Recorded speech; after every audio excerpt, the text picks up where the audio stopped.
Hey, first grade, as I read you the story of Ferdinand, I want you to think about these questions. We will come back to them at the end of the story. Good morning, first grade. I miss you all.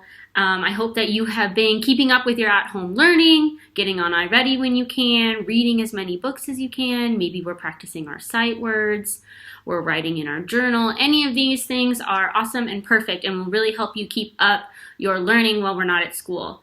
I just wanted to tell you that I miss you a whole lot. I wish I was seeing your smiling faces every day, but this is so that we can all stay healthy, and this is what's best for all of us right now. So I thought today I would read you a story. So today we're going to read the story of Ferdinand by Munro Leaf, and the drawings are done by Robert Lawson. This book was actually the inspiration for a movie called Ferdinand as well that you guys might have seen. So as we read, maybe if you've seen the movie, you can think about how the book and the movie are the same, and also how the book and the movie are different. So let's read the story of Ferdinand. Once upon a time in Spain,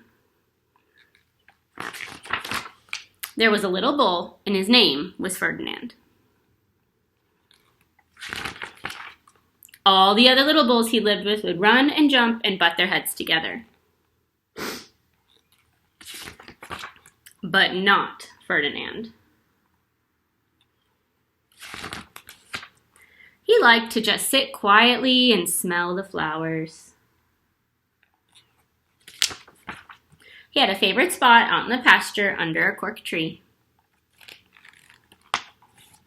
It was his favorite tree, and he would sit in its shade all day and smell the flowers.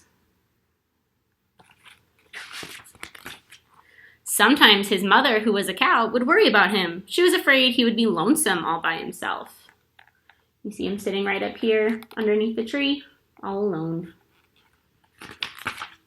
"Why don't you run and play with the other little bulls and skip and butt your head?" she would say. But Ferdinand would shake his head. "I like it better here, where I can just sit quietly and smell the flowers." His mother saw that he was not lonesome, and because she was an understanding mother, even though she was a cow, she let him just sit there and be happy. As the years went by, Ferdinand grew and grew until he was very big and strong. See here on the tree, they marked how tall he got. So it says 1 week, 3 months, 1 year, and 2 years. So he must be about 2 or 3 years old. All the other bulls who had grown up with him in the same pasture would fight each other all day. They would butt each other and stick each other with their horns. What they wanted most of all was to be picked to fight at the bullfights in Madrid. But not Ferdinand. He still liked to just sit quietly under the cork tree and smell the flowers. One day, 5 men came in very funny hats to pick the biggest, fastest, roughest bull to fight in the bullfights in Madrid. Look at those silly hats. Which one do you think is the funniest? I think this one is the funniest because it's so tall. All the other bulls ran around snorting and butting, leaping and jumping, so the men would think that they were very, very strong and fierce and pick them.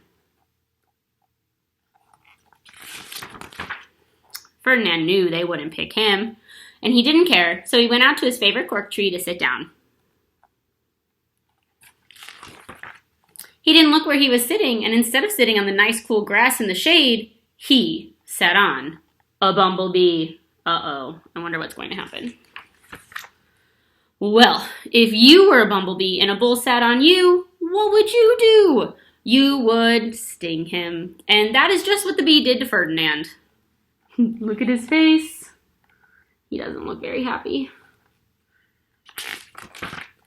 Wow, did it hurt? Ferdinand jumped up with a snort. He ran around puffing and snorting, butting and pawing the ground as if he were crazy.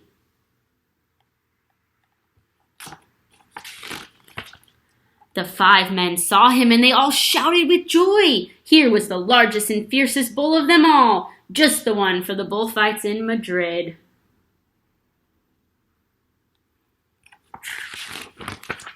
So they took him away for the bullfight day in a cart. Sign right here says, to Madrid. What a day it was! Flags were flying, bands were playing. And all the lovely ladies had flowers in their hair. They had a parade into the bull ring. First came the banderillos with long, sharp pins with ribbons on them to stick in the bull and make him mad.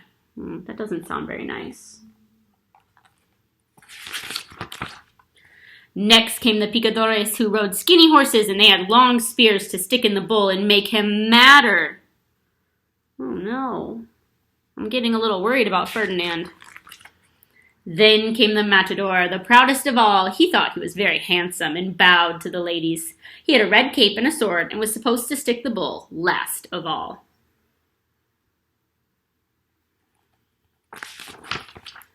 Then came the bull, and you know who that was, don't you? Ferdinand. You see him peeking his head out right here? He looks kind of scared. They called him Ferdinand the Fierce, and all the banderillos were afraid of him, and the picadores were afraid of him, and the Matador was scared stiff.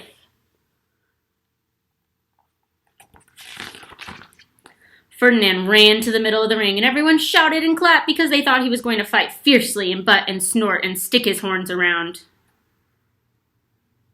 Do you think he's going to fight fiercely?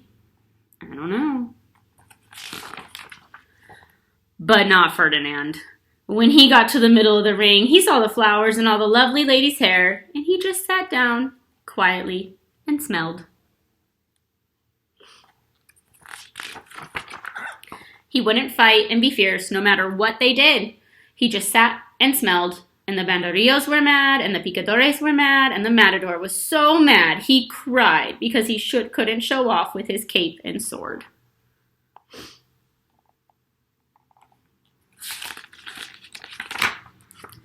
So they had to take Ferdinand home.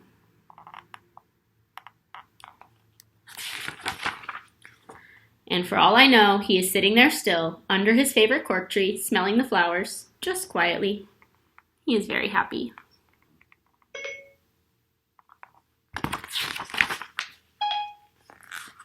The end. So, what did you guys think of the story of Ferdinand? Was it like the movie? Was it different from the movie? You'll have to let me know. I haven't seen it yet. Maybe I'll watch it while we're at home off of school. But what do you think about Ferdinand? Do you think he should have fought and been fierce? Or do you think it was good that he stayed true to who he was and just smelled the flowers? Maybe in your journal, you could write about it. You could answer the question, what you think about Ferdinand. Do you think that he was brave to not be fierce? Do you think he was silly? Do you think that he was smart? What do you think about Ferdinand? Tell me about it. Write a couple sentences, and when we get back to school, I would love to read all about it. If you like me reading stories to you guys, have your mom and dad respond and say, can we get more read-alouds? I'll get some more books, and a couple times a week we can read a story together again. I miss you all so much. I hope you're staying safe. Make sure you're washing your hands a lot so that you can stay healthy. And have a good day. Bye, guys. Okay, now that we have finished reading the story of Ferdinand, let's come back to those questions. Number 1, what did Ferdinand like to do every day? Number 2, why was his mom worried about him? Number 3, what event caused Ferdinand to act as if he were crazy? Number 4, why did the Matador cry at the end of the story? And number 5, what do you think about Ferdinand? Please take a few minutes to answer these questions in your journal. Remember to use complete sentences and start each sentence with a capital letter, end it with a period. Bye guys, I'll be back with you guys soon and another read aloud.